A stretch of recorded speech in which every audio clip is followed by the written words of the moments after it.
kita bicara dengan kepada para calon sarjana IT, SI, SK, TI. Terus ketika saya tanya, ada nggak dari kalian yang mau bekerja di pertanian? Nggak ada yang ngacung. Nggak ada yang ngacung.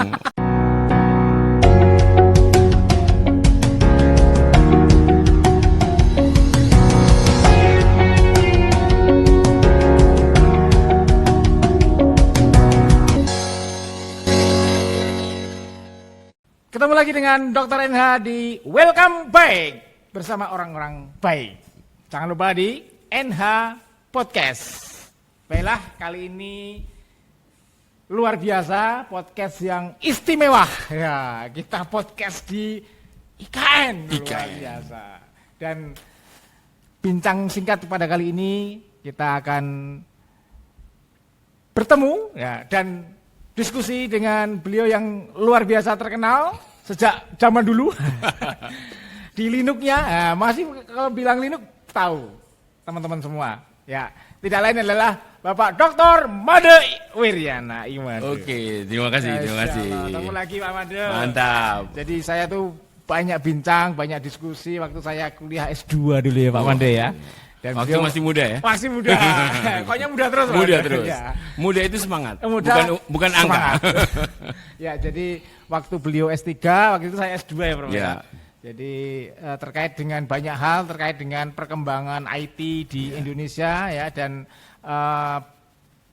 artinya perkembangan IT yang sudah tidak terbendung lagi ini ya, apalagi sekarang ya, dulu zaman 2000 mungkin masih awal-awalnya gitu ya, Pak Made ya. Nah, mungkin pandangan Pak Made apa ini terkait dengan ke depan untuk menyediakan SDM IT. Oke, siap. Menarik karena kalau kita bicara IT, biasanya orang mikirnya sangat sempit. Oh, hanya IT untuk orang IT. Ya. Bahkan dulu ketika kami mulai kampus kami, orang bahwa berpikir, buat apa membuat jurusan komputer, kan nggak ada yang punya komputer. Ngapain belajar komputer gitu ya? Mau kerja di mana? Gitu ya. Tapi rupanya kondisinya sekarang sudah berbeda. Betul. Jadi yang menarik adalah hampir semua bidang bisa dikatakan bersentuhan dengan IT dalam berbagai macam bentuk ya. Sehingga saking kita sebut semua bidang bersentuhan dengan IT, mereka tidak sadar kalau memang memakai IT. Ya, artinya fungsi seperti tongkat sihir kan seperti itu. Suatu ilmu sihir akan terasa kesaktiannya ketika orang tidak terasa. Pelet terasa ketika tidak ketahuan. Boleh di mantra. Nah, jadi IT itu sudah dipakai di mana-mana sehingga di sini perlu terjadi perubahan cara pandang, terutama mahasiswa yang belajar di IT. Iya, betul. Ya, kenapa? Apapun yang diinginkan di Indonesia menerapkan IT, masalahnya itu di SDM. Itu yang harus dibaca teman-teman para mahasiswa ya. Iya. Artinya mindsetnya harus dirubah. Ya, kata saya panggil Bli Made aja. Lebih enak gitu ya. Jadi apa yang disampaikan Bli Made ini tepat sekali ya. SDM yang khususnya yang belajar di informatika di komputer ya. Artinya Anda nanti itu tidak bekerja di IT doang. Artinya di bidang software development, bidang mungkin jaringan. Anda dibutuhkan di semua bidang. Betul. Nah, sekarang kan adaptif ya, Bli ya. Artinya penyiapan SDM IT ini yang nanti akan dipakai di semua bidang kan harus dibutuhkan yang namanya kompetensi. Betul. Nah, gimana ini? Menarik ini. Memang ini mungkin yang sering saya temui ketika bicara dengan anak mahasiswa tahun terakhir. Jadi kalau kita bicara dengan kepada para calon sarjana IT, SI, SK, TI, terus ketika saya tanya, ada nggak dari kalian yang mau bekerja di pertanian? Nggak ada yang ngacung. Nggak ada yang ngacung. Saya kan nggak kuliah di pertanian. Atau lagi kita bilang, ada nggak yang mau bekerja di bidang kesehatan? Wah, saya nggak pernah belajar nyuntik, Pak. Iya. Apalagi di peternakan. Apalagi. Bisa melihara ayam, gitu, apalagi sapi. Sekarang bidang-bidang yang tadi kita sebutkan itu sudah membutuhkan orang IT sangat banyak.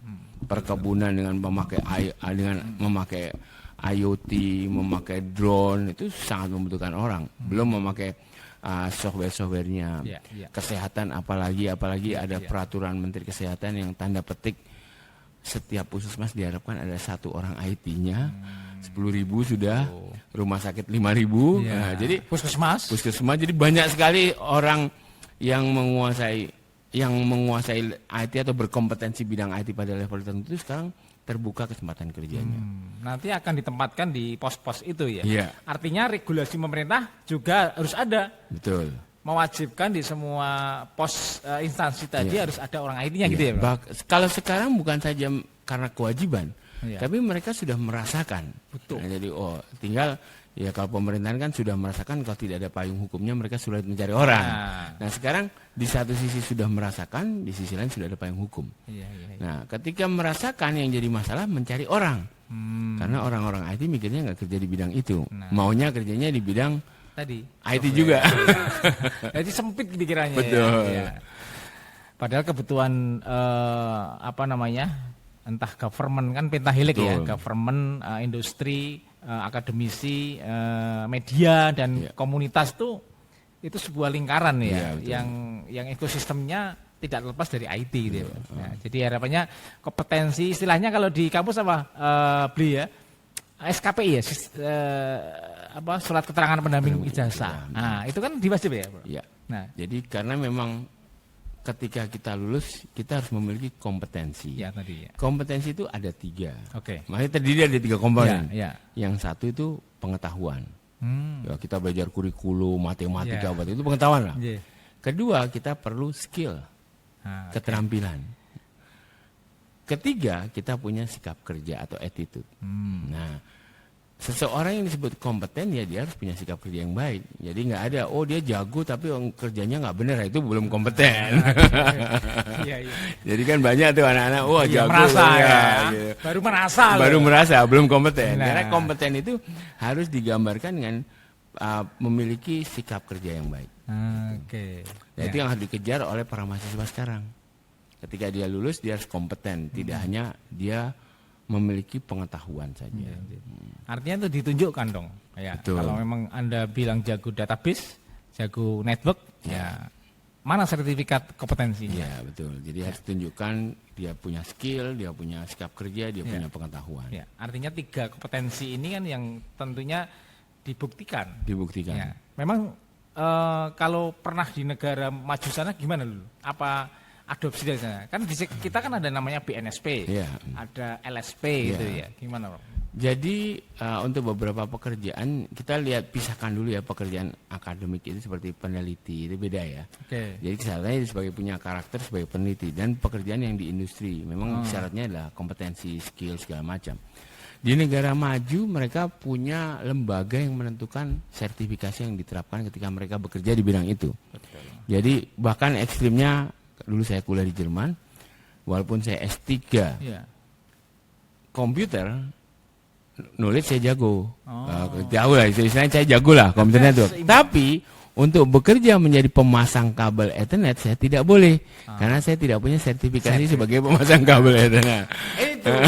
Oke, ini sesi 1 ini ya, kita lanjut nanti. Oke.